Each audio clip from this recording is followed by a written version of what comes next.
The Second Agrarian Oration by Marcus Tullius Cicero, translated into English from Latin by Gesine Manuwald.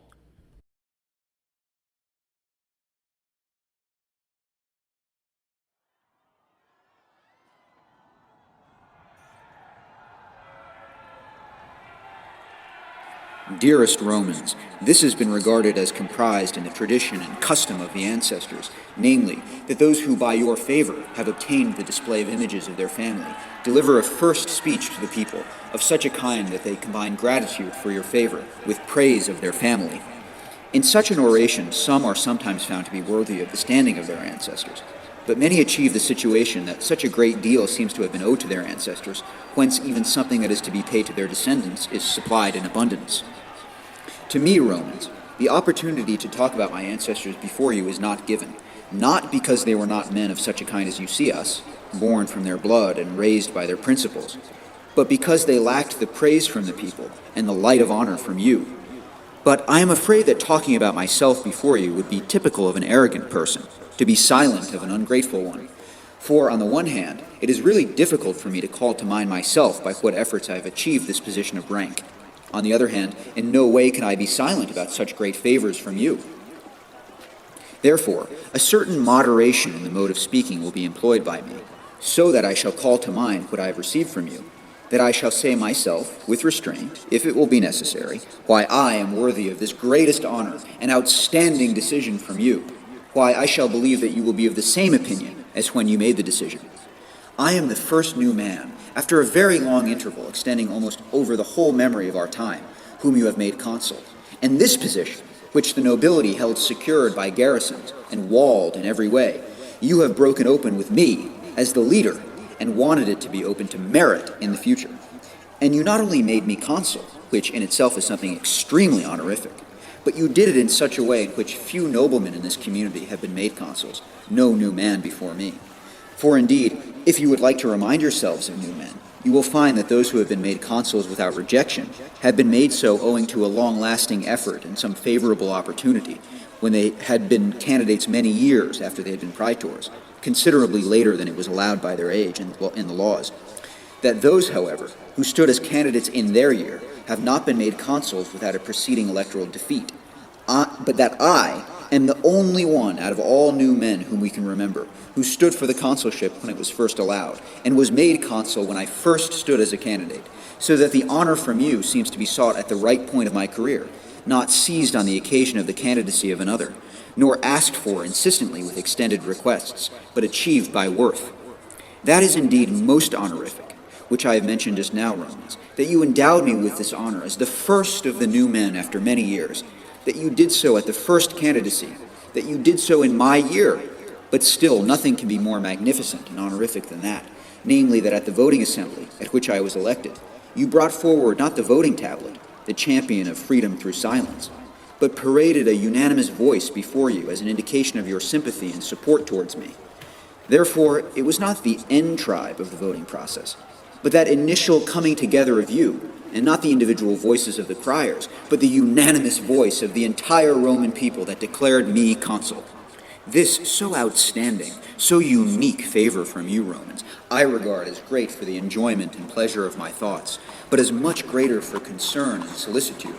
For many serious thoughts, Romans, revolve in my mind, which give me no moment of quiet, neither by day nor by night. Firstly, of maintaining the consulship, which, though a difficult and important course of action for all, is so particularly for me beyond others, for me for whose error no pardon, for whose right deed meager praise, and forced from what unwilling people is in prospect. If I am in doubt, no trustworthy counsel. If I am in difficulty, no sure support from the nobility is offered. If I, on my own, was drawn into some danger, I would bear it, Romans, with a reasonably calm mind. But certain men, if they will believe that I have erred in a matter not only on purpose, but also by accident, seem to me to be ready to criticize you all, who have preferred me to nobility. But I believe, Romans, that anything must be rather borne by me, than that the consulship is not to be carried on in such a way that in all my deeds and counsels, your deed and counsel concerning me is praised. In addition, there is for me also that very great toil and most difficult strategy of carrying on the consulship, that I have decided that I should not use the same terms and course of action as earlier consuls, some of whom very much avoided the approach to this place and the sight of you. Some pursued it not enthusiastically. But I will say, not only in this place, where this is very easy to say, but I said in the Senate itself, where there did not seem to be a place for such a statement, in that first oration of mine on the calends of January, that I would be a popular consul.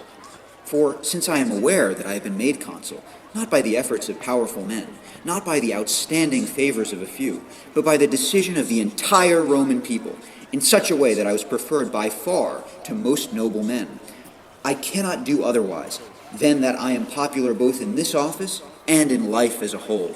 But for the significance and meaning of this word, I urgently need your wisdom, for a great error is in circulation due to the tricky pretenses of some, who, while they oppose and hinder not only the benefits of the people, but also their well-being, wish to achieve by their speech that they seem to be popular.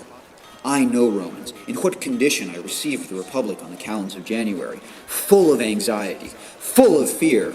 In it there was no evil, no calamity that the honest men did not fear, the scoundrels expected.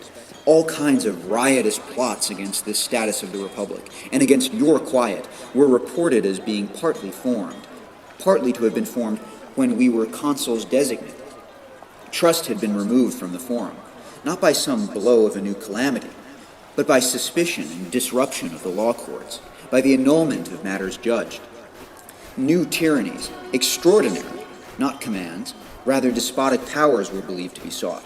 Since I not only suspected this, but saw it openly, for it was not carried out secretly, I said in the Senate that in this office I would be a popular consul. For what is so popular as peace? About this, not only those to whom nature has given sense, but also houses and fields seem to be happy to me. What is so popular as liberty? This, as you see, is desired and put above all things, not only by human beings, but also by animals. What is so popular as quiet? That is so pleasant that you and your ancestors, and the most courageous men in particular, believe that the greatest toils are to be taken up, so that one can eventually be in quiet, especially amidst authority and esteem. Furthermore, we owe special praise and gratitude to our ancestors for the reason that it was achieved by their labor that we can be safely in quiet. Hence, how can I not be popular when I see all this, Romans? External peace, freedom characteristic of your nation and name, domestic quiet, in short, everything that is dear and important to you, to have been placed in the tutelage and somehow in the patronage of my consulship. For, Romans, that must not seem something pleasant or popular to you, some kind of announced largesse that can be shown in words, but in fact can happen in no other way than after the treasury has been drained. Nor are those things to be regarded as popular: the disruption of the law courts, the annulment of matters judged, the reinstatement of the condemned, which tends to be the final state of destruction for afflicted communities, when things have already been ruined. Nor, if any individuals promise lands to the Roman people, but if they arrange one thing secretly, show another thing openly by hope consisting in a feigned impression, are they to be regarded as popular? For, to tell the truth, Romans, I cannot criticize the genre of agrarian law itself, for it comes to my mind that two men, very illustrious, most gifted, great lovers of the Roman commons, Tiberius and Gaius Gracchus, settled the commons on public lands that earlier were in the possession of private individuals. And I am not the sort of consul who, like many, believe it to be a sin to praise the Gracchi, by whose counsels, wisdom, and laws I see many elements of the Republic established. Therefore, as soon as it initially was announced to me, when I was consul designate, that the tribunes of the people designate were putting together an agrarian law, I desired to learn what they thought, for I believed that since our offices were to be held in the same year, there should be some cooperation between us in running the Republic well. When I tried to enter into their conversations on friendly terms and offered myself, I was kept in the dark. I was excluded. And when I made it clear that if the law seemed to me useful for the Roman commons, I would be its backer and supporter, they still spurned this generosity of mine. They denied that I could be induced to approve any largesse. I made an end to offering myself, so that my eagerness might not by any chance seem either treacherous or insolent. Meanwhile, they did not stop to meet secretly among themselves, to call upon certain private individuals, and to add night and solitude to their secret meetings. The great extent of fear we were in as a result of this situation, you will easily be able to establish by inference on the basis of your own anxiety that you experienced in those times. Eventually, the tribunes of the people enter their offices. A speech to the people by Publius Rullus eventually is expected, since he was the initiator of the agrarian law and conducted himself more aggressively than others. Already as a tribune designate, he started to practice to display a different mien, a different tone of voice, a different gait, more careless clothing, an unkempt and neglected body, longer hair and a larger beard than before, so that by his eyes and appearance he seemed to announce the tribunician power to all and to threaten the republic. I was awaiting the man's law and a speech at a popular meeting. Initially, no law is put forward. To begin with, he orders a popular meeting to be called. With the greatest expectation of people come together, he unfolds a long speech indeed, and in very good words. There was only one thing that seemed a fault to me, namely, that out of the great number of people, nobody could be found who could understand what he said. Whether he did this for the sake of deceit, or whether he enjoys this kind of oratory, I do not know. Still, the more keen-witted of those who had taken a standing place in the popular meeting suspected that he had wanted to say something about an agrarian law. Eventually, at some point, while I am consul designate, the law is proposed in public. On my order, several scribes come together at the same time. They bring a copy of the law to me. By all means, I can confirm this to you, Romans, that I had come to reading and understanding the law with such a mind that, if I realized that this was convenient and useful for you, I would be its backer and supporter. For it is not by nature or disagreement or hatred sitting deep inside that the consulate has taken up some kind of war with the tribunate, because very often good and courageous consuls have opposed seditious and shameless tribunes of the people, and because the tribunician power has sometimes offered resistance to consular passion. Not the incompatibility of positions of powers, but the difference in minds causes disagreement. Therefore, I took the law in my hands with such a mind that I desired it to be suitable for your benefits, and of a kind that a consul, in truth, not in words popular, could defend it both honorably and willingly. And from the first section of the law until the very last, Romans, I find nothing else considered, nothing else undertaken, nothing else done, except that 10 despots of the treasury, of revenues, of all provinces, of the entire republic, of kingdoms, of free nations, in short, masters of the world, are created under the pretense and name of an agrarian law. Thus I confirm, Romans, that by this beautiful and popular agrarian law, nothing is given to you. Everything is given away to certain men. Lands are displayed to the Roman people. Even liberty is snatched away. Funds of private individuals are increased. Public ones are drained. Finally, what is the most unworthy thing? Through a tribune of the people, no less, whom the ancestors wanted to be a guarantor and defender of liberty, despots in the community are constituted. When I have explained these things, Romans, if they will seem false to you, I will follow your guidance. I will change my opinion. But if you will understand that an ambush is being laid for your freedom under the pretense of largesse, do not hesitate to defend the freedom, acquired with the utmost sweat and blood of your ancestors, and handed over to you without any exertion on your part, with the consul as your supporter. It is the first section of the agrarian law where, as they believe, you are lightly tested, with what attitude of mind you could bear a reduction of your freedom. For it orders the tribune of the people who proposed this law to elect decemviri by means of 17 tribes, so that he, whom 9 tribes have chosen shall be a decemvir. Here I ask for what reason he has taken the beginnings of his business and laws from there that the Roman people is deprived of its vote. Very often in agrarian laws, triumviri, quinqueviri, and decemviri have been set up as supervisors. I ask this popular tribune of the people whether they have ever been elected, if not by the 35 tribes. For it is agreed that all positions of power, commands, and offices come from the entire Roman people, and indeed those especially that are created for some gain and benefit of the people, wherein all select the person whom they think will best look after the Roman people, and each individual can pave the way for themselves to obtain some benefit by electoral support and their voting. This came to the mind of a tribune of the people above all, to deprive the entire Roman people of their voting rights, to call a few tribes, not by the certain terms of jurisdiction, but by the chance favor of the lot to exercise their freedom. Equally, he says in the second section, and in the same way as in the voting assemblies for the Pontifex Maximus.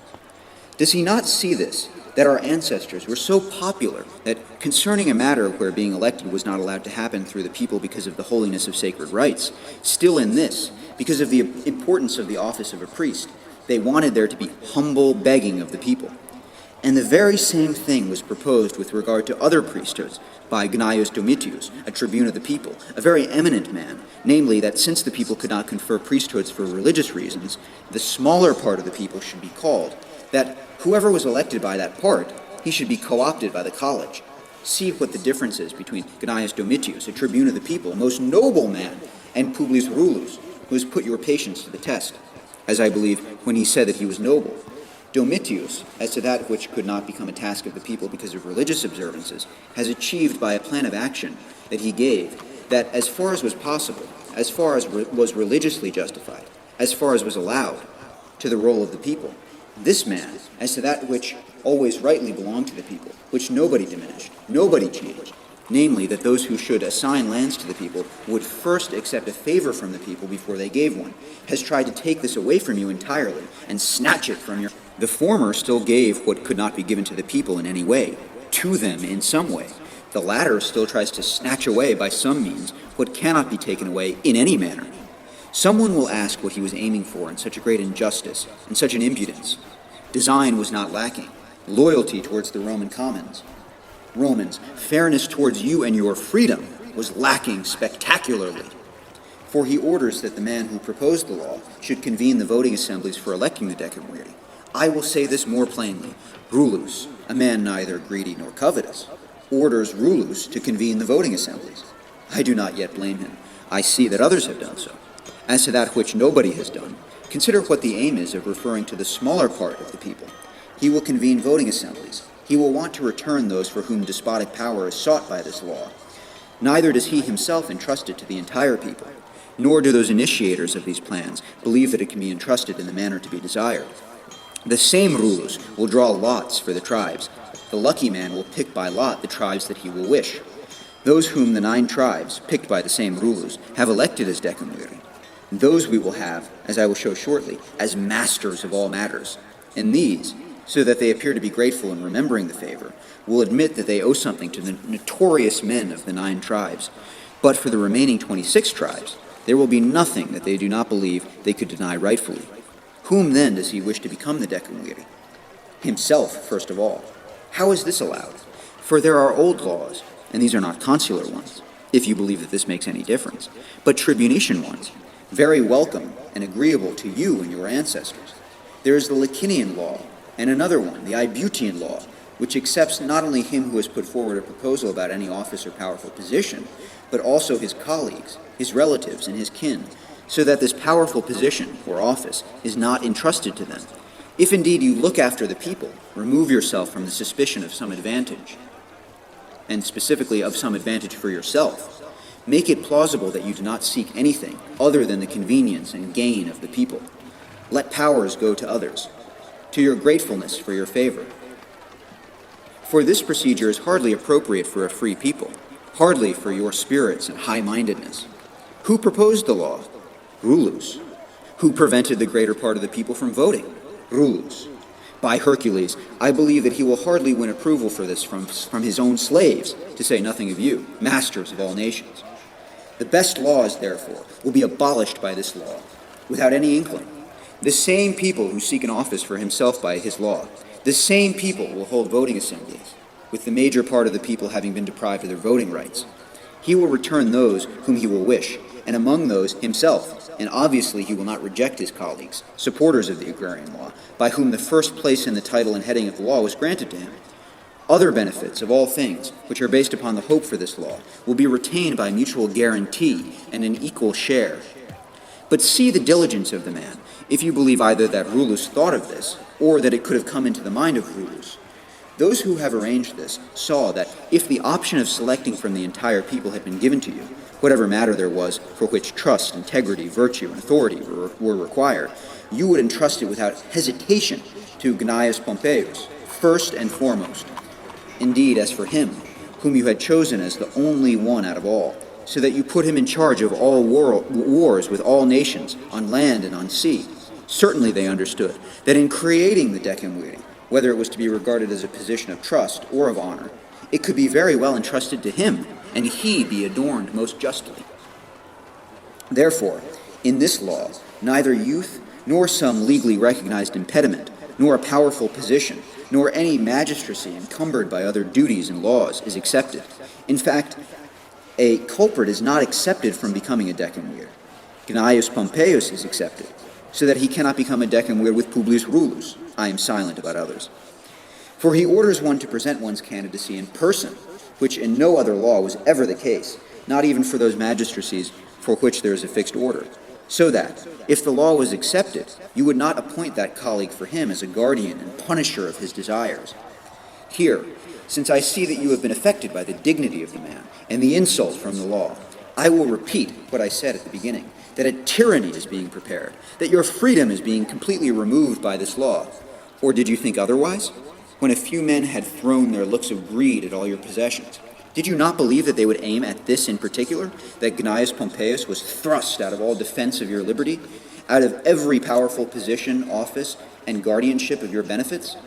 They have seen and see that if you should adopt the law unexamined through your inadvertency, my negligence, it will happen that once the deceit has later been recognized, when you create the decemviri, then you will believe that the protection of Gnaeus Pompeius has to be opposed to all vices and crimes of the law.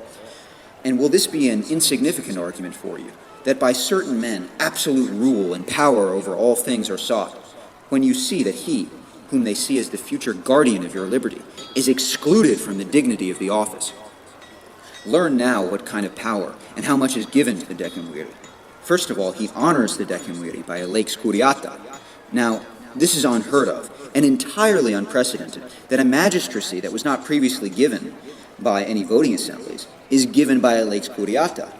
He orders that law to be proposed by that praetor of the people who was the first to be elected. But in what way? So that those who hold the decemvirate, whom the commons have elected? He has forgotten that no men were elected by the commons. And does he fetter the world with new laws, he who does not remember in the third section what was written in the second? And here it is obvious what rights you have received from the ancestors, what is left to you by this tribune of the people. The ancestors wanted that you cast your vote twice about each individual magistrate. For when a lex centuriata was proposed for censors, when a lex curiata for the other patrician magistrates, then a second time a decision was made about the same individuals, so that there was the option of taking it back if the people felt remorse about their favor. Now, Romans, you retain those first comitia, the centuriata and tributa. The curiata have remained only for the sake of the auspices. But this tribune of the people, since he saw that nobody could have power without the authorization of the people, or the commons, confirmed it by the comitia curiata, which you do not take part in, but has abolished the tributa, which were yours. Thus, while the ancestors wanted you to make a decision about each individual magistrate at two comitia, this popular man has left not even the power of a single comitia to the people. But see the scrupulousness and diligence of the man. He has seen and realized that without a lex curiata, the decemviri cannot have power, since they have been appointed by 9 tribes. He orders a lex curiata to be proposed about them. He commands the praetor. How absurd this arrangement itself is does not concern me, for he orders him who was the first to be elected praetor to propose a lex curiata, but if he is unable to propose it, him who was the last, so that he seems either to have been joking in very important matters, or certainly to have been aiming at something or other. But this which is either as perverse as it is ridiculous, or as malicious as it is obscure, let us leave it aside. Let us return to the scrupulousness of the man. He sees that without a lex curiata, nothing can be done by the decemviri. What then if that law will not have been proposed? Pay attention to his cleverness.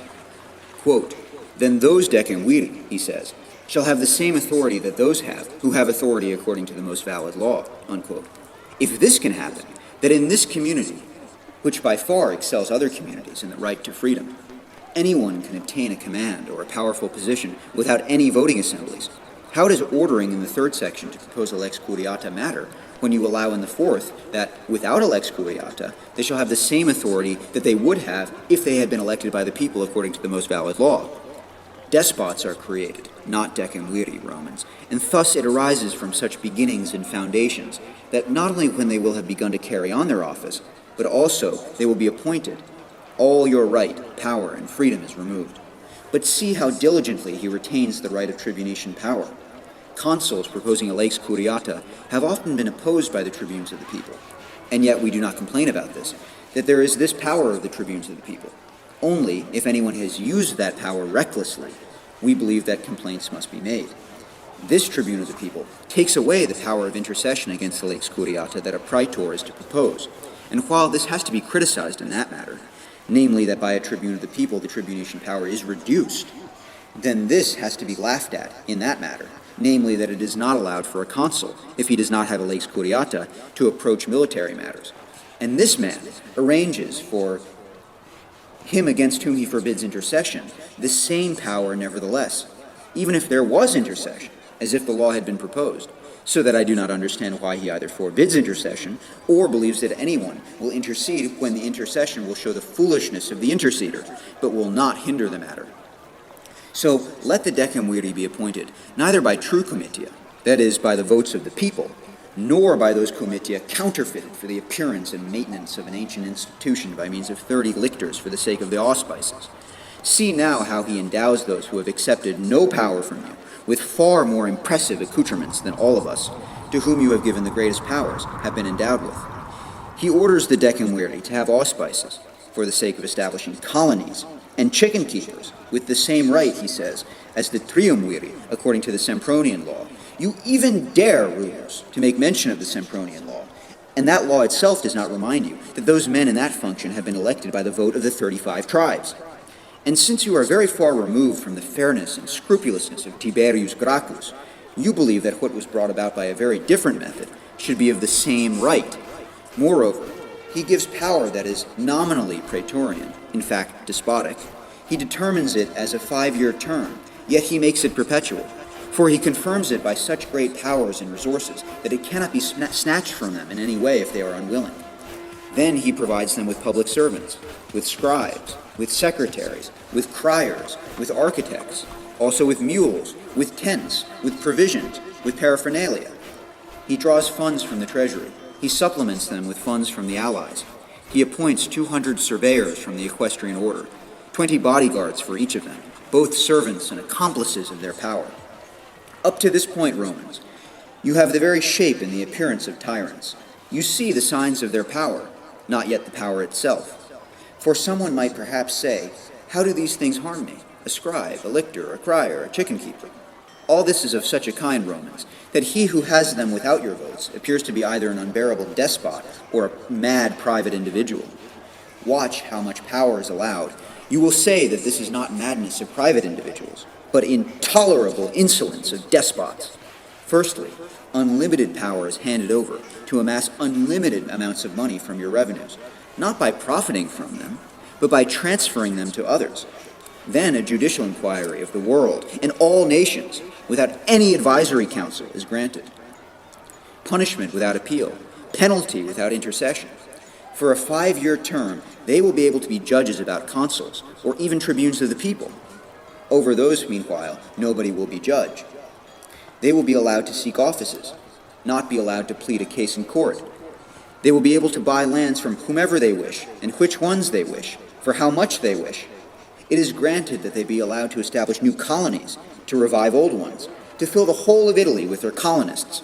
Greatest power is conferred to visit all provinces, to punish free nations with the loss of lands, to sell kingdoms. When they wish, it is permitted that they are allowed to be in Rome, when it is convenient, to wander about wherever they wish with the greatest command and judicial power over all things. Meanwhile, they may dissolve public courts, remove from councils whomever they wish, judge individually about most important matters, leave matters to a criminal investigator, send a surveyor. It may be ratified what the surveyor will have reported to the single person by whom he was sent. The proper word escapes me, Romans, when I call this power regal, but in fact it is some greater power, for there has never been any kingdom that did not constrain itself, if less by some law, but still by certain boundary lines. But this is unlimited, in which, by the law's permission, are included all kingdoms and your empire, which extends very far, and those areas that are partly free from you, partly even unknown to you.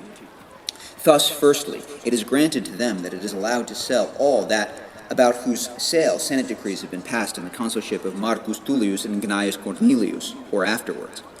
Why is this so obscure and vague? What could not all that about which the Senate has passed decrees have been set down in the law by name?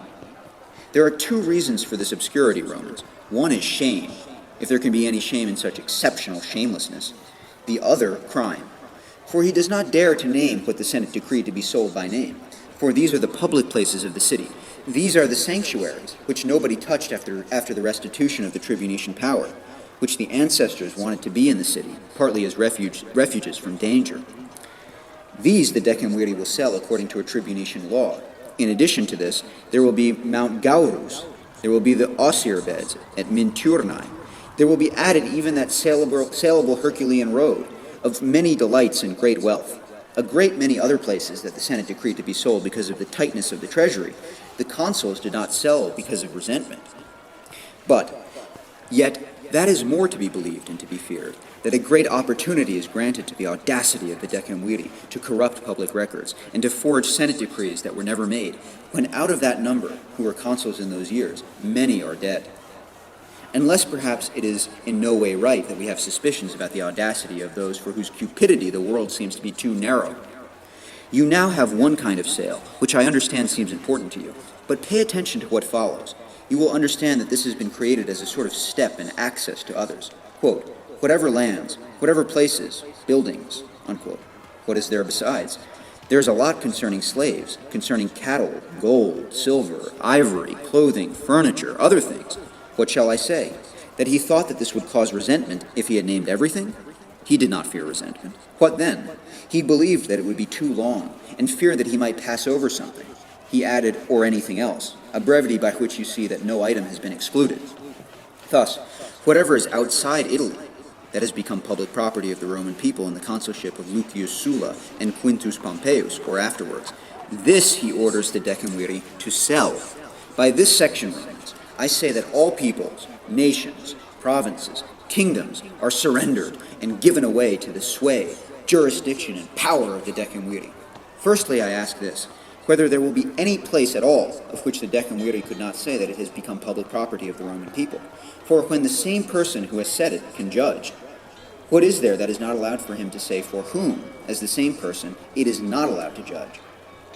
It will be advantageous to say that Pergamum, Smyrna, Tralles, Ephesus, Miletus, Cyzicus, in fact the whole of Asia, which was recovered after the consulship of Lucius Sulla and Quintus Pompeius, has been made a possession of the Roman people. Will words be lacking for an argument about this matter? Or, since the same person will both argue and decide, will he not be able to be prompted to make a false decision? Or, if he will not wish to condemn Asia, will he not estimate the terror of condemnation and threats at whichever price he will wish? What? As to that which cannot be argued against in any way, since it has been decided and judged by us, the inheritance that we have already formally accepted, the kingdom of Bithynia, which certainly became public property of the Roman people. What reason is there that the decemviri will not sell all lands, cities, pools, ports, in fact the whole of Bithynia? What?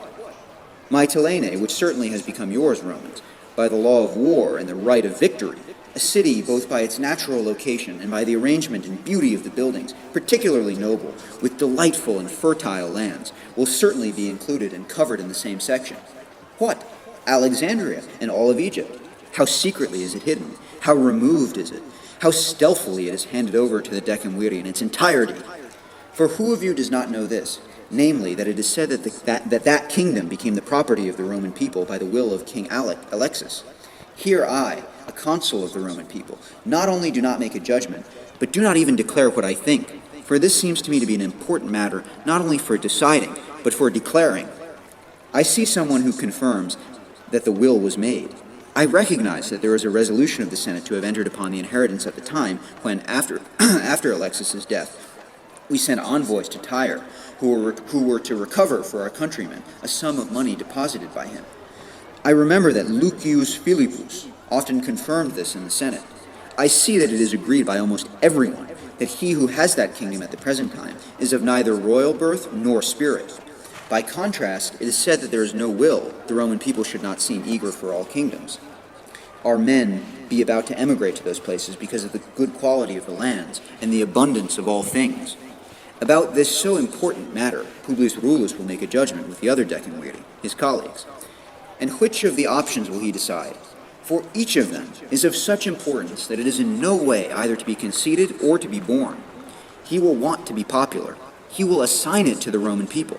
Hence, on the basis of his law, this same person will sell Alexandria, will sell Egypt, will be discovered as a judge of the most copious city and the most beautiful fields, a referee, a master, in short, a ruler of a most wealthy kingdom. He will not assume possession of so much for himself. He will not desire it. He will decide that Alexandria is the king's. He will not assign it to the Roman people. First, why should decemviri decide the inheritance of the Roman people, while you wanted centumviri to decide about private inheritances? Secondly, who will plead the cause of the Roman people? Where will this case be pleaded? Who are those decemviri who can foresee to assign the kingdom of Alexandria to Ptolemy for nothing? But if Alexandria was desired, why did they not run the same course this time as they did in the consulship of Lucius Cotta and Lucius Torquatus? Why not openly as before? Why did they not, just as then, make for that region directly and clearly? Or did these men who could not obtain the kingdom by regular wins, by a right course, believe that they would now get to Alexandria in foul darkness and mist? And look at that with your minds altogether, Romans. As for our envoys, men with slender authority, who obtain free embassies for the sake of private matters, still foreign nations can hardly bear them, for the name of empire is oppressive, and this is feared even in an unimportant individual, for the reason that they abuse your name, not theirs, once they have left from here. What do you think when those decemviri wander about through the entire world with supreme authority, with symbols of status, with that selected band of young surveyors? Of what mind, then? What danger? What fear will the poor nations be? There is fear connected with supreme authority. They will endure it. There is expense in their arrival.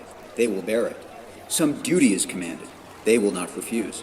How much indeed is that, Romans, when the decemviri, who have come to some city, either expected as guests or suddenly as masters, will say that the very place to which they have come, that very hospitable dwelling into which they have been escorted, is public property of the Roman people. But what a calamity for the people, if they have said so. How great a reward for them, if they have not said so. And the same men who are eager for this sometimes tend to complain that all lands and all seas have been given over to Gnaeus Pompeius. Indeed, it is a similar thing to commission much, and to present everything as a gift, to put in charge of toil and business, or booty and gain, to be sent to free the allies or to oppress them.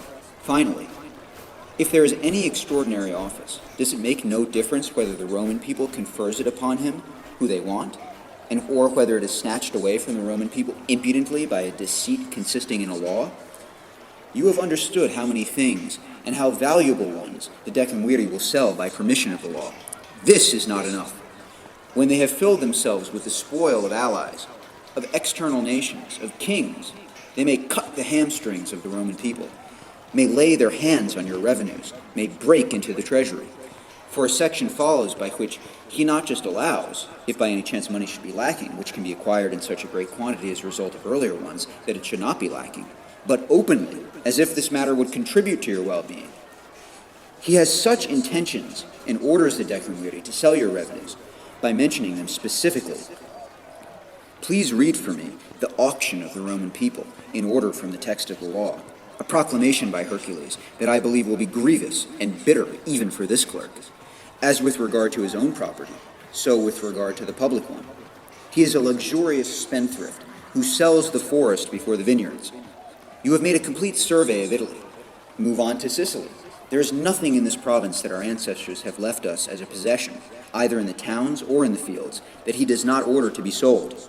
As to that which, won in a recent victory, the ancestors left you in the cities and regions of the Allies, as both a bond of peace and a monument of war, will you sell that, received from them on the initiative of this man? Here I seem to agitate your minds for a brief moment, Romans, while I lay open to you the deeply hidden snares that they believe to have placed against the dignity of Gnaeus Pompeius.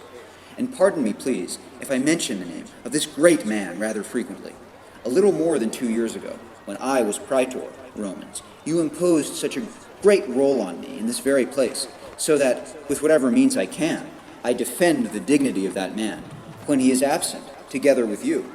So far I have done what I could, neither prompted by friendship with him, nor by the hope of honor and the greatest rank, which I have achieved through you. With him, though approving, still absent. Therefore, since I see that almost this entire law is being prepared like an engine to overthrow that man's power, I will both resist the plans of the men, and indeed achieve that all of you can not only see what I see, but also grasp it.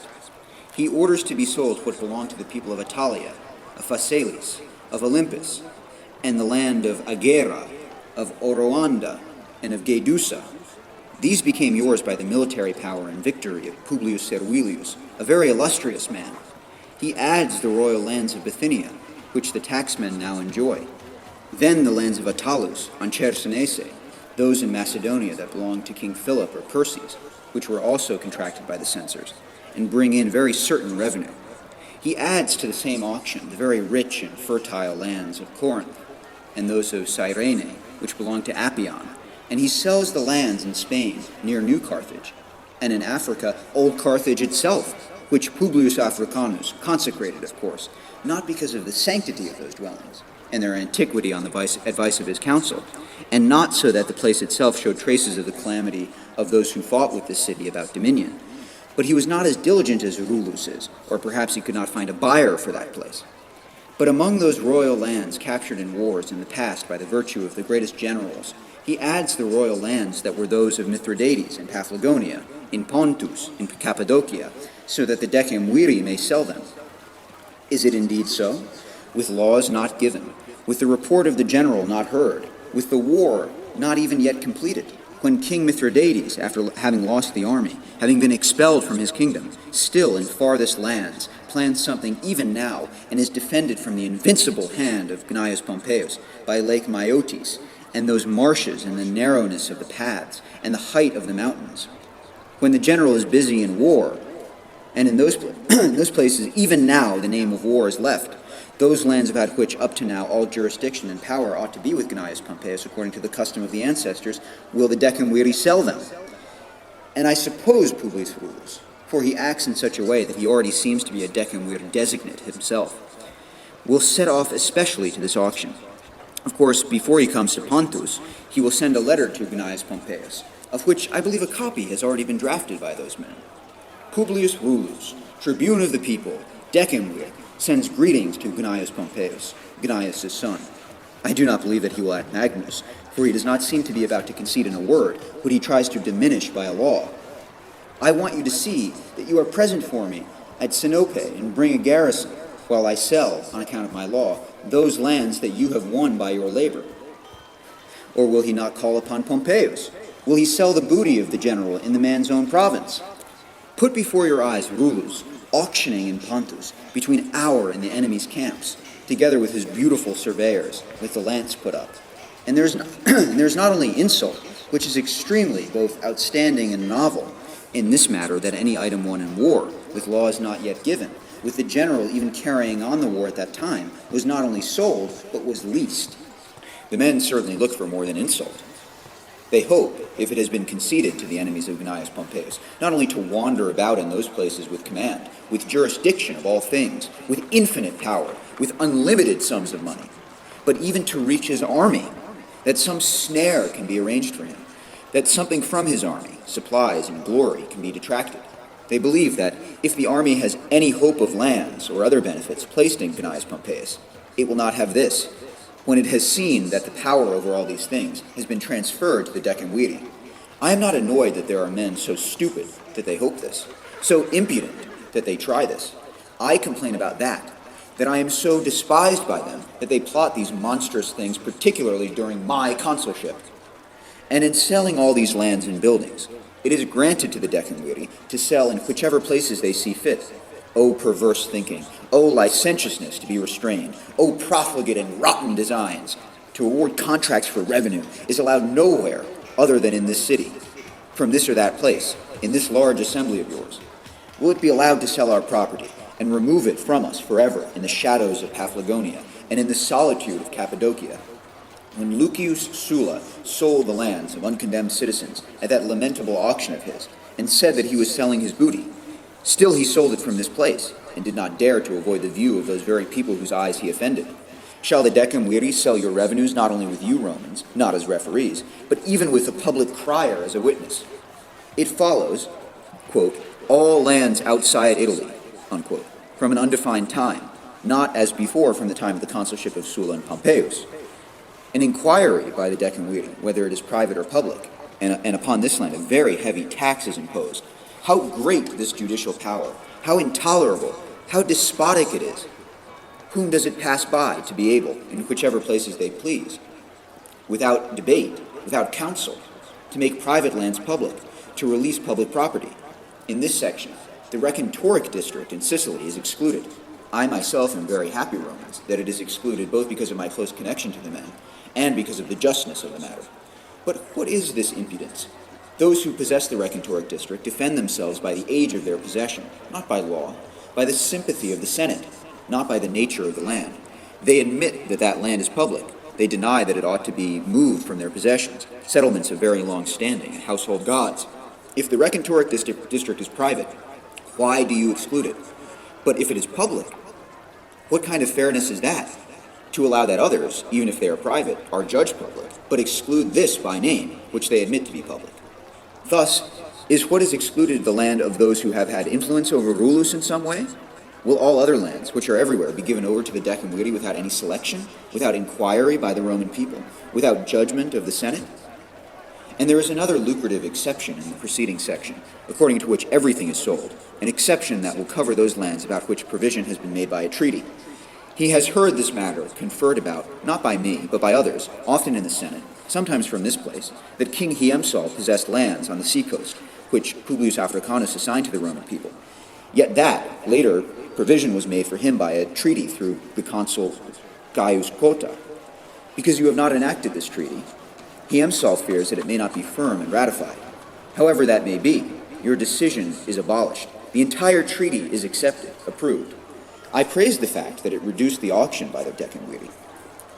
I do not criticize that it takes care of a king who is a friend. I disclose that it does not happen free of charge. For there flutters before the eyes of these men, Iuba, the king's son, a young man, no less well provided with money than with hair. Already there hardly seems to be a space that could hold such great heaps of money.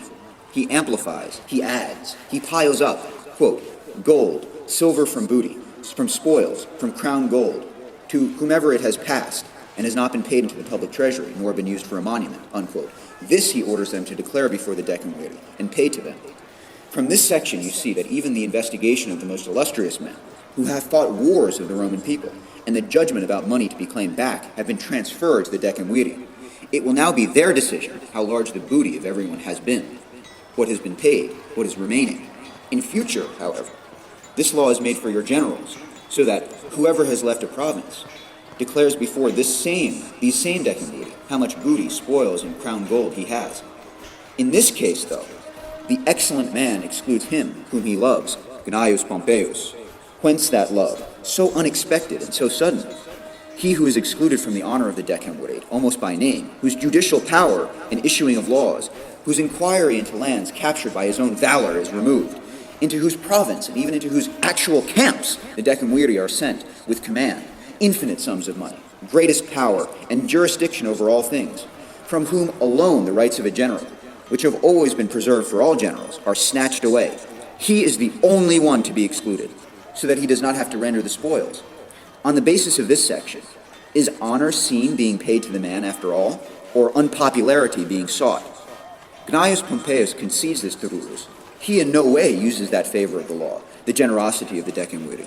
For if it is just that generals do not spend booty and their spoils on monuments to the immortal gods, or on ornaments of the city, but bring it back to the decemviri, as if to masters, Pompeius seeks nothing especially for himself, nothing. He wishes to live under a common legal system, and the same as others. But if it is unjust, Romans, if disgraceful, if intolerable that these decemviri are set up over all the money of all men as tollmen, who shake down not only kings and men of foreign nations, but even your generals, they do not seem to me to exclude Pompeius for the sake of honor, but to fear that he might not be able to bear the same insult as others. Pompeius, however, is of such a mind that he believes that he must bear whatever you think best. But as to that which you will not be able to bear, He will indeed achieve that you are no longer forced to bear it against your will. But even so, he prescribes by the bill that if any money is received after our consulship from new revenues, the decemviri use that. Moreover, he sees that the new revenues will be those that Pompeius has added. Thus he believes that, having let go the spoils, he should enjoy the revenues obtained by his virtue. Let the decemviri Romans have obtained as much money as there is in the world, nothing having been passed over. All cities, lands, indeed kingdoms, finally even your revenues have been sold. The spoils of your generals have been added to the pile. You see what great and what immense riches are sought by the decemviri in such large auctions, in so many judgments, in such unlimited power over all things. Discern now other immense and oppressive gains, so that you understand that this popular name of an agrarian law has been sought for the insatiable avarice of certain men. It orders that with this money, lands be bought where you can be settled. I am not used to mentioning people by name in a rather harsh way, Romans, unless provoked. I wish that it could happen, that these men were named by me without insult, those who hope to be decemviri.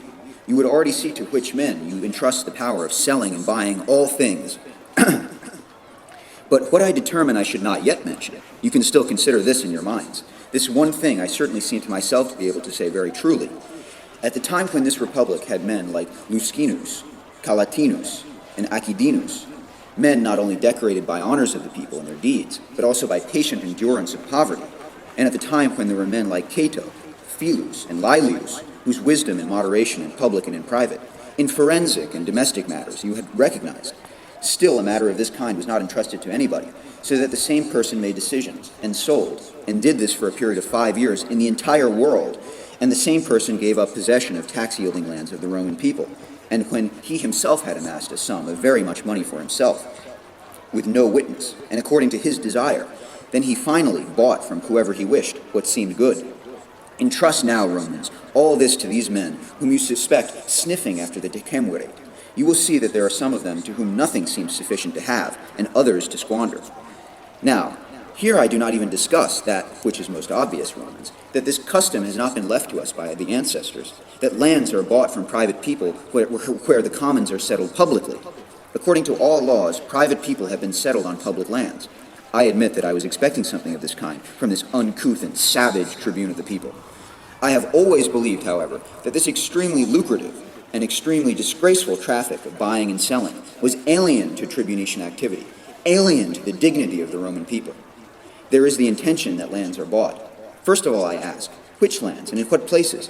I do not wish the Roman commons to hang in suspense and uncertainty because of obscure hope and unsubstantiated expectation. It is the land of Alba, Setia, Privernum, Fundi, Vaeschia, Falernum, Liternum, Cumae, Ancasia.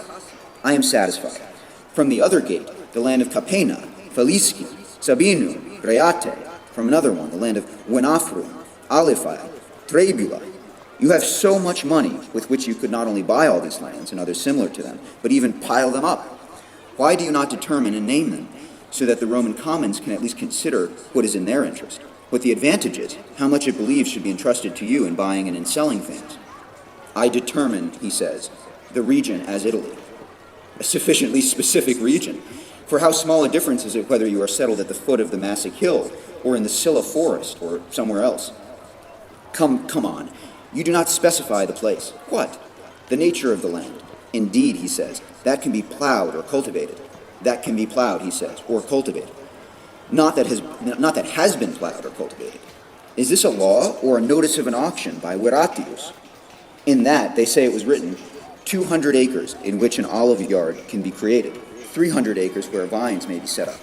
With that enormous amount of money, will you buy something that could be plowed or cultivated? What soil is so poor and thin that it cannot be grazed by a plow? Or what is such a rough, stony ground in which cultivation on the part of farmers could not exert itself? The reason, he says, why I cannot name the lands is that I will not touch any from someone unwilling. This, Romans, is far more lucrative than if you took it from someone unwilling, for a calculation of profit will be devised as regards your money, and then finally land will be bought when the same is profitable to buyer and seller. But see the force of the agrarian law. Not even those who possess public lands will move away from the possession unless they will be removed with the best status and a very large amount of money. The system turned upside down. In the past, when mention of an agrarian law was made by a tribune of the people, immediately those who held public lands or possessions, arousing resentment, began to fear. This law endows these men with riches, frees them from unpopularity. For how many Romans, do you believe, are there who cannot defend the extent of their possessions, who cannot bear the unpopularity of Sullan lands, who desire to sell, do not find a buyer, already wish to get rid of those lands by some method? Those who, a little while ago, shuddered at the name of tribune day and night, were afraid of your power, feared the mention of an agrarian law. These will now be asked and begged without any prompting that they hand over to the decemviri lands, partly public, partly full of unpopularity, full of danger, for how much they themselves wish. And this tribune of the people sings this song not for you, but for himself inside. He has a father-in-law, an excellent man, who in those dark days of the Republic took possession of as much land as he desired. Him, already giving way and crushed, weighed down by Sullan burdens, he wishes to support by his law, so that it is allowed to him to lay down his unpopularity, to store up money. And don't you doubt that you sell your revenues, gained by very much blood and sweat of your ancestors, so that you increase the wealth of the Sullan possessors and set them free from danger. For two kinds of lands bear on this purchase of the decemviri Romans. One of those the masters flee because of unpopularity, the other because of its desolate condition. The Sullan land, made continuous over very wide stretches by certain men, has such unpopularity that it cannot bear a single hiss of a true and courageous tribune of the people.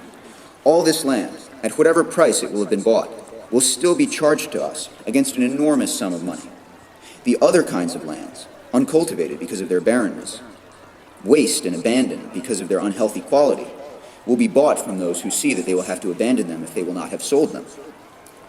And without doubt, there is that comment that was made by this tribune of the people in the Senate, that the urban commons had too much power in this republic, that it ought to be drained, for he used this word, as if he was talking about some sewage and not about a group of the best citizens.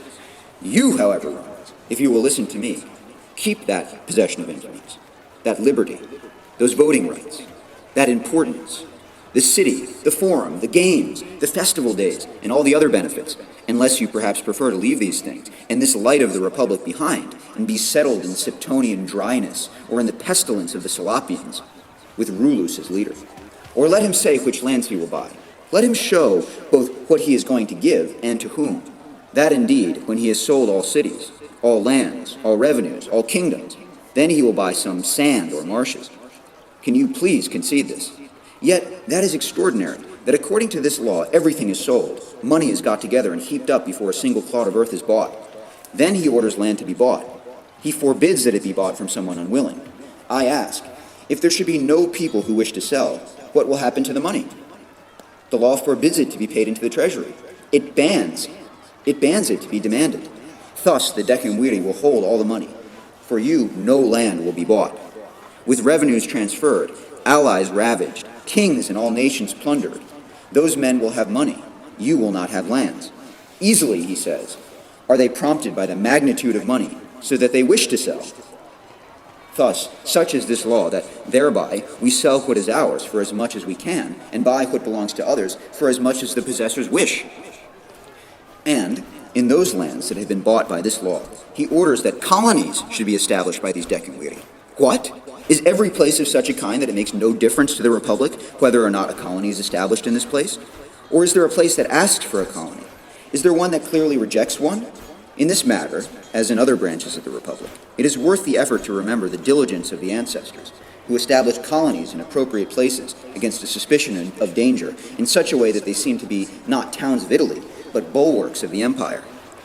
These will establish colonies in those lands that they have bought, even if this might not be useful to the Republic, and in whatever places besides will seem good to them. What reason is there, then, that they cannot establish a colony on the Uniculum and place their stronghold on our head and necks? Don't you define how many, in what places, with what number of colonists you wish colonies to be established? Do you occupy any place that you have judged suitable to your power? Fill it with the number, strengthen it with the stronghold you wish. Bring the Roman people itself under your control by means of the revenues of the Roman people and all resources. Oppress them. Bring them under that dominion and power of the decemviri. Now, how he intends to besiege and occupy the whole of Italy by his garrisons, please realize, Romans. He allows the decemviri to establish colonists, whomever they wish, in all municipal towns, in all colonies of the whole of Italy, and he orders lands to be given to these colonists. Does it happen secretly, that greater troops than your liberty can bear and greater garrisons are sought? Does it happen secretly that a tyranny is constituted? Does it happen secretly that your liberty is abolished? For when the same man will have all the money, the greatest mass, the same men will occupy the whole of Italy with their troops. The same men will hold your liberty, hemmed in by their garrisons and by their colonies. What hope, then, what opportunity to regain your liberty will be left? But it will be said that the Campanian land, the most beautiful in the world, will be divided by this law, and a colony will be established at Capua, a very magnificent and very eminent city. And yet, what can we say to this? First, I will speak about your benefit, Romans. Then I will return to magnificence and distinction, so that, if anyone should be enticed by the good quality of the land or the town, they do not expect anything. If the indignity of the matter moves anyone, they resist this feigned largesse. And first I will speak about the town, if there is anyone by chance whom Capua pleases more than Rome. He orders that 5,000 colonists be enlisted for Capua. For this number, each man selects 500 individually. Please, do not console yourselves. Consider this truly and carefully. Do you really think that there will be a place in this number for you or men like you, honest, quiet, peaceful? If there is one for all of you, or the greater part of you, even though the honor conferred by you orders me to keep watch day and night, and with open eyes, check all branches of the Republic, still for a short time, if it thus brings an advantage to you, I will wink. But if for 5,000 men chosen for force, crime, and bloodshed, a place in a city that can make an organized war are sought, will you still endure that under your name, against you, resources are augmented, garrisons armed, cities, lands, and troops prepared?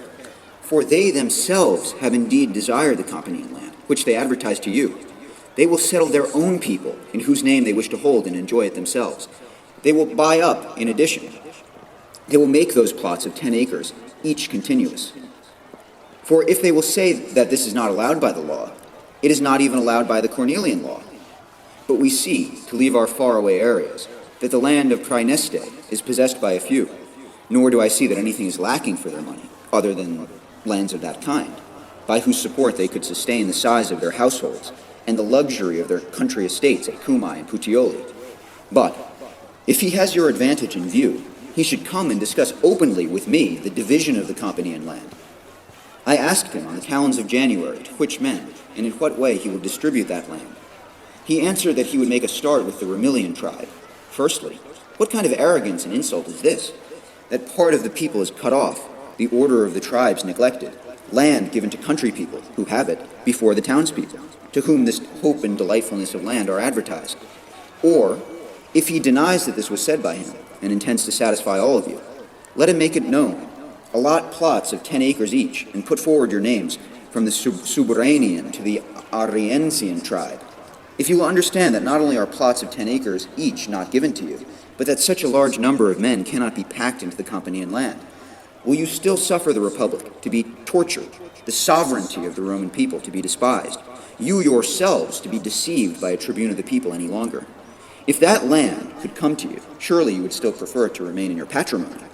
Will you bear that the single most beautiful estate of the Roman people, the source of your income, an ornament of peace, a support of war, the basis of revenues, the granary of legions, a source of comfort for the supply of grain, disappears? Or have you forgotten, in the Italic War, after other revenues had been lost, how many armies you nourished from the fruits of the Campanian land? Or do you not know that those other great revenues of the Roman people depend upon the alteration of conditions, often due to a very small influence of fortune? What good will the ports of Asia, what the dues, what all the overseas territories and revenues do us when the slightest hint of pirates and enemies has been dropped? But since indeed this revenue of the Campanian land is of such a kind that it is at home and protected by all the strongholds of the town, and in particular does not tend to be troubled by wars or changeable in produce, or liable to damage from weather and location, our ancestors not only did not reduce what they had taken from the Campanians, but also bought up what those people held from whom it could not be taken away by law. For this reason, neither the two Gracchi, who thought most about the benefits of the Roman commons, nor Lucius Sulla, who without any scruples gave away freely everything to those whom he wanted, dared to touch the Campanian land. Rullus appeared, who moved the Republic out of this possession, from which neither the generosity of the Gracchi nor the tyranny of Sulla had ejected it. This land that you now call yours, when you are passing by, in which those who are making their way through it, foreign men, hear to be yours, this, when it has been divided, will neither be yours, nor be said to be yours. But what men will own it? First, certainly, passionate ones, inclined to force, ready for an uprising, who, as soon as the decemviri have made a noise, could be armed against citizens and ready for bloodshed. Then you will see that the entire Campanian land is being transferred to a few people, overflowing with riches and resources. For you, meanwhile, who have accepted from the ancestors those most beautiful seats of revenues won by arms, not a clod will be left from paternal and ancestral possessions. But how great will be the difference between your carefulness and that of private individuals. What?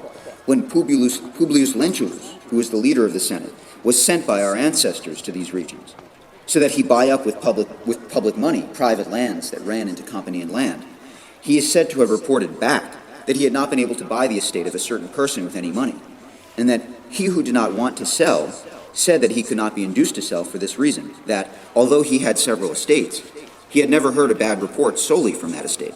Really? This reason has moved a private individual. Will it not move the Roman people, so that it does not hand over the Campanian land to private people for free when Rullus asks? But the Roman people can say the same about this revenue, what that person is said to have said about his estate.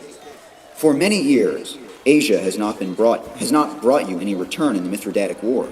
The revenue from the Spanish provinces was nothing in the times of Sertorius.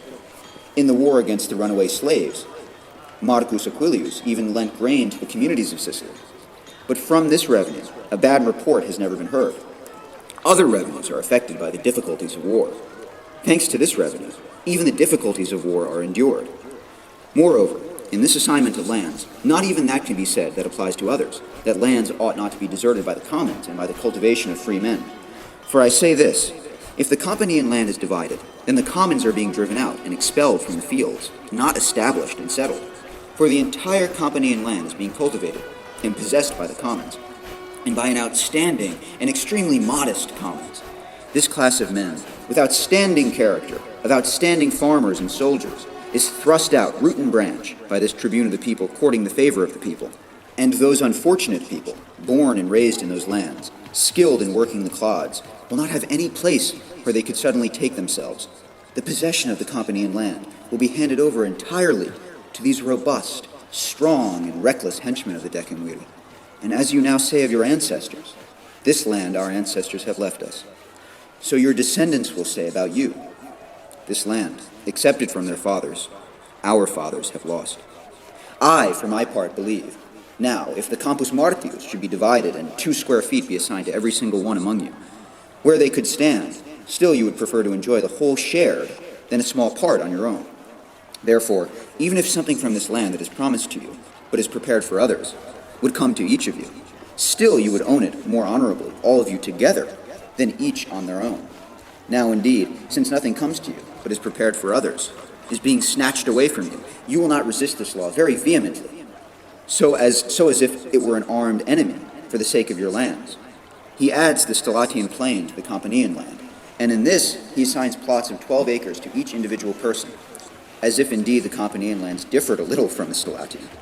But in fact, a large number, Romans, is sought by which all those towns can be filled. For I have said before that it is allowed by the law that they occupy municipal towns, whichever they wish, old colonies, whichever they wish, with their colonists. They will fill the municipal town of Cales. They will overwhelm Teanum. They will subjugate Atala, Cumae, Neapolis, Pompeii, Nuceria, with their garrisons. They will indeed occupy all of Puteoli, which is now under its own jurisdiction, uses its own law and liberty, with a new people and imported troops. Then that standard of a Campanian colony, greatly to be feared by this empire, will be brought to Capua by the decemviri. Then against this Rome, the common home country of all of us, that other Rome will be sought. To this town, the scoundrels are trying to transfer your republic, a town in which our ancestors did not want there to be a state at all, who are of the opinion that only 3 cities in the entire world, Carthage, Corinth, and Capua, could sustain the dignity and designation of dominion. Carthage has been destroyed, since with its numbers of men, and particularly by its natural strategic position, surrounded by harbors, armed with walls, it seemed to jut out of Africa, and already to threaten very fruitful islands of the Roman people. Hardly a trace of Corinth has been left, for it had been placed on a narrow strip of land, and on the approach to Greece in such a way that it held the keys to places by land and almost united two seas completely different in terms of navigation, while they were separated by a very small space. These, which were far away from the site of the empire, they not only overthrew, but also, I have said, destroyed them utterly, so that they could not at some point, revived, spring up and raise themselves. About Capua there has been much discussion and over a long time. There exist Romans, public missives. There are quite a number of decrees of the Senate.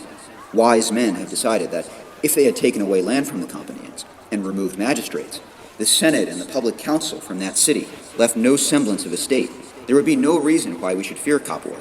Therefore, you will find this recorded in old documents, that there should be a city that could supply these things by which the Companian land is cultivated, that there should be a place for the collection and storage of crops, that the farmers, exhausted by the tillage of the fields, should use the dwellings of the city, and that for this reason those buildings were not destroyed. See how great a difference is placed between the counsels of our ancestors and the madness of those men. Those wanted Capua to be a receptacle for plowmen, a market for farmers, a store and granary of the Companian land. These, having expelled the plowmen, having wasted and scattered your profits, set up the same Capua as a seat of a new state, prepare a mighty power against the old republic. But if our ancestors had believed that anyone in such an illustrious empire, in such an outstanding, orderly structure of the Roman people, would be similar to Marcus Brutus or Publius Rulus, for so far we have seen those two who wanted to transfer this entire republic to Capua, indeed they would not have left the name of that city. But they believed that in Corinth and Carthage, if they had removed the Senate and the magistrates and taken away the land from the citizens, still people would not be lacking who restored them and changed everything before we could hear of it. But here, in the eyes of the Senate and the Roman people, nothing could exist that could not be extinguished and oppressed before it had risen fully and come into being. Nor indeed did this matter deceive the men endowed with divine mind and counsel. For after the consulship of Quintus Fulvius and Quintus Fabius, in which Capua was defeated decisively and captured, nothing was, I do not say done, but nothing was even considered in that city against this republic. Later, there were many wars waged with kings, Philip, Antiochus, Perses, Pseudophilip, Aristonicus, Mithridates, and others. Additionally, many fierce wars, the Carthaginian, the Corinthian, the Numantian, many internal uprisings in this republic, which I pass over, wars with allies, the Phrygalin, the Marsian, in all these domestic and external wars, Capua not only was an obstacle, but showed itself as most useful to us both in organizing war and in fitting out troops and receiving them in her houses and dwellings. There were no men in the city who upset the state by harmful speeches to the people, by turbulent decrees of the Senate, by unjust commands, and looked for some reason for revolution. There was no opportunity for anyone to address public meetings or to hold an official consultation. They were not carried away by desire for glory, for the reason that where honors are not conferred publicly, their desire for glory cannot exist. They were not in disagreement by rivalry, nor by ambition, for nothing was left about which they could contend, nothing against which they could strive, nothing where they could disagree. Therefore our ancestors led that Companian arrogance and intolerable wildness by rational planning to a very idle and very lazy quiet. So they both avoided the reproach of cruelty, because they did not remove the most beautiful city from Italy, and took a good deal of precautions for the future, because they left the city itself languid and weakened after all the sinews of the city had been cut. These plans of the ancestors seemed blameworthy to Marcus Brutus, as I have said before, and to Publius Rulus. And those omens, Publius Rulus, and portents coming from Marcus Brutus do not deter you from similar madness. For he himself who established the colony, and those who took a magistracy in Capua, when that man instituted them, and those who touched some part of that settlement, political office or appointment, they all bore the harshest punishments of the impious. And since I have made mention of Marcus Brutus and that time, I will say what I myself saw when I had come to Capua, when the colony had just been established, when Lucius Concilius and Sextus Saltius were praetors, as they themselves used to say, so that you understand how much arrogance the place itself brings, which could be noticed and understood a few days after a colony had been established there. For firstly, what I have said, while in other colonies there are called duumviri, these wanted themselves to be called praetors. As the first year had brought this desire for them, is it not the case that you believe that in a few years they would have aimed for the name of consuls?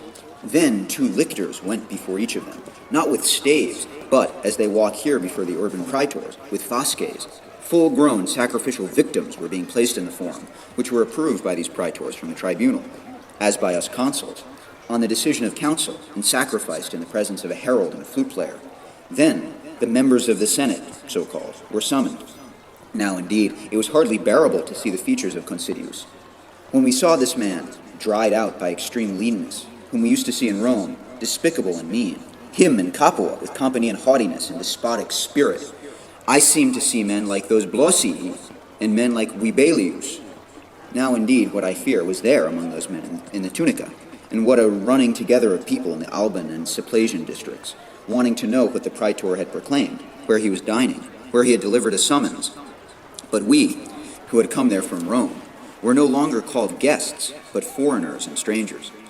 Those who foresaw these things, our ancestors, I mean, Romans, don't you think that they should be venerated and worshipped by us as belonging to the immortal gods? For what did they see? This which you should now, please, discern and realize. Characters are implanted in men, not so much from the stock of descent and parentage, as from those things that are supplied by nature itself to us for the general custom of life, by which we are nourished and live. The Carthaginians are fraudulent and lying, not because of their character, but because of the nature of the place.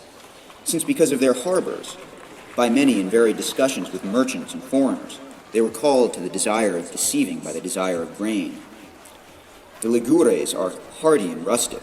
The land itself has taught them by bearing nothing except that which is sought by much cultivation and great toil. The Capuans have always been proud because of the good quality of their lands and the abundance of crops, the healthiness, layout, and beauty of the city. Out of this plentiful supply and abundance of all things, first, that arrogance was born, which demanded from our ancestors that one of the two consuls be from Capua. Then this luxury, which conquered Hannibal himself, at that time still unconquered by arms, by means of pleasure. When those decemviri have settled 5,000 colonists there, according to Rulus's law, have set up 100 counselors, 10 augurs, and 6 priests, what do you think will their airs, their violent impulses, their ferocity be like? They will ridicule and despise Rome, located on mountains and in valleys, raised and hanging with garrets, with not ideal roads, very narrow paths, in comparison with their Capua, spread out in a truly vast plain with excellent roads. Of course they will not believe that the Vatican land and the region of Pupinia are to be compared with their excellent and most copiously producing fields. But that number of neighboring towns they will compare with this one here in joke and jest. They will compare Veii, Fidenae, Colatia, even Lanuvium by Hercules, Aricia, Tusculum, Cales, Teanum, Neapolis, Puteoli, Cumae, Pompeii, Nuceria. They, elated and puffed up by those things, will not hold themselves back. Perhaps not immediately, but certainly if they have added a little bit of experience and strength. They will advance. They will carry everything with them. A single private individual, unless endowed with great wisdom, is hardly restrained by the limits and boundaries of duty amidst great fortune and affluence. It is even less likely that these colonists, sought out and selected by Rulus and men like Rulus, settled in Capua, in the domicile of arrogance and in luxurious places, will not immediately seek some crime and wickedness, in fact, even more than those long-standing and genuine Campanians, for the reason that an excessive supply of all things still corrupted those born and raised in long-established fortune, while these, transferred from greatest poverty to the same abundance of things, will be moved not only by the supply, but also by the unfamiliarity. You, Publius Rulus, have preferred to follow these footsteps of the crime of Marcus Brutus, rather than the memorials to the wisdom of the ancestors. You have devised this with those supporters of yours, namely, that you would plunder our old revenues, explore new ones, oppose a new city to this city for a competition about high standing, that under your law, under your jurisdiction, under your power, you would subjugate cities, nations, provinces, free peoples, kings, in short, the entire world, that when you had drained all the money from the treasury, realized it from the revenues, forced it from all kings, from all nations, from our generals, still all would pay money to you at your nod, that you would also charge the Roman people fields, partly unpopular, from Sulan possessors, partly deserted and plague-stricken, bought from your relatives and from yourselves at a price you wished, that you would occupy all municipal towns and colonies of Italy with new colonists, that you would establish colonies in whatever places seemed good and in how many seemed good, that you would surround the entire republic with your soldiers, with your cities, with your garrisons, and keep it oppressed, that you could deprive Gnaeus Pompeius himself, by whose perfect protection The Republic has very often been guarded against extremely harsh enemies and against most nefarious citizens. Of the victorious army in the sight of these, that there was nothing that could be violated by gold and silver, nothing that could be perverted by the number of votes, nothing that could be smashed by force and violence, that you did not hold oppressed and snatched away, that in the meantime you would roam through nations, through all kingdoms with greatest power, with infinite jurisdiction, with all the money, that you would come into the camp of Gnaeus Pompeius and sell the camp itself, if this was convenient for you, that in the meantime you could aim for the other magistracies, freed from all laws, without fear of courts, without danger, that nobody could bring you before the Roman people. Nobody could bring you before a public meeting. Nobody could force you into the Senate. No consul could control. No tribune of the people could restrain. That you desired these things, in view of your foolishness and lack of self-control, I do not wonder. That you could have hoped to achieve them in my consulship, I do wonder not a little. For while the earnest concern and care of all consuls must be for preserving the Republic, it is especially the case for those who have been made consuls not in their cradles, but in the campus. None of my ancestors stood surety for me to the Roman people. None gave credit to me. You must claim from me what I owe. Call upon me. As, when I was standing as a candidate, no members of my family recommended me to you. Thus, if I have done any wrong, there are no images that intercede with you on my behalf. Therefore, if only my life lasts, which I will try to defend from the crimes and snares of those men with the greatest efforts, I promise you this, Romans, in good faith, you have entrusted the Republic to a vigilant man, not a timid one, to a diligent, not a lazy one. Am I then indeed that sort of consul who fears a popular meeting, who dread a tribune of the people, who make an uproar often and without reason, who am afraid that I will have to live in prison if a tribune of the people orders me to be led there? I, since I am armed with your arms and equipped with very distinguished signs of honor, command and authority, am not afraid to be able to step forward into this place and to resist, with you as supporters, the recklessness of the man. And I do not fear that the Republic, defended by such great strongholds, could ever be conquered or oppressed by those men. If I had been afraid before, yet in view of this popular meeting, such a people, I would certainly not fear. For who has ever had a popular meeting so favorably disposed when advising for an agrarian law as I had when advising against it? If this is to advise against and not to demolish and destroy, from this it can be understood, Romans, that there is nothing so popular as this which I offer you as a popular consul for this year: peace, tranquility, quiet. As to what you feared when we were designated, steps have been taken by my strategy and reasoning that this cannot happen.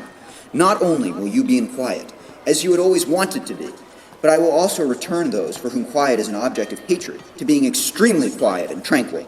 For them, offices, powerful positions, and riches are usually acquired on the basis of tumult and dissension among citizens. You, whose influence is based on voting rights, freedom on laws, rights on courts, and fairness of magistrates, property on peace, must retain quiet by all means. For even if those who live in quiet because of laziness, still in their disgraceful indolence, take pleasure from this very quiet, how fortunate will you be if you hold this state quiet, which you have not sought by your laziness, but obtained by virtue, Romans, on my part, on the basis of the unanimity that I have set up with my colleague, to the great displeasure of those men who were ventilating that we were and would be enemies in the consulship. I have provided for all. I have indeed planned ahead. I have returned trust. I have warned the tribunes of the people that they should not stir up anything riotous during my consulship. That kind of protection of the common fortune is greatest and strongest, Romans, namely, that as you have shown yourself on this day, in an enormous popular meeting, to me, for your safety, you show yourself as such in future times of the Republic. For sure, I promise this to you, and confirm that I will achieve, that eventually those who are envious of my honor still admit that all of you, in electing me consul, have shown the greatest foresight. Thank you, Romans, for lending me your ears, and long live the Republic.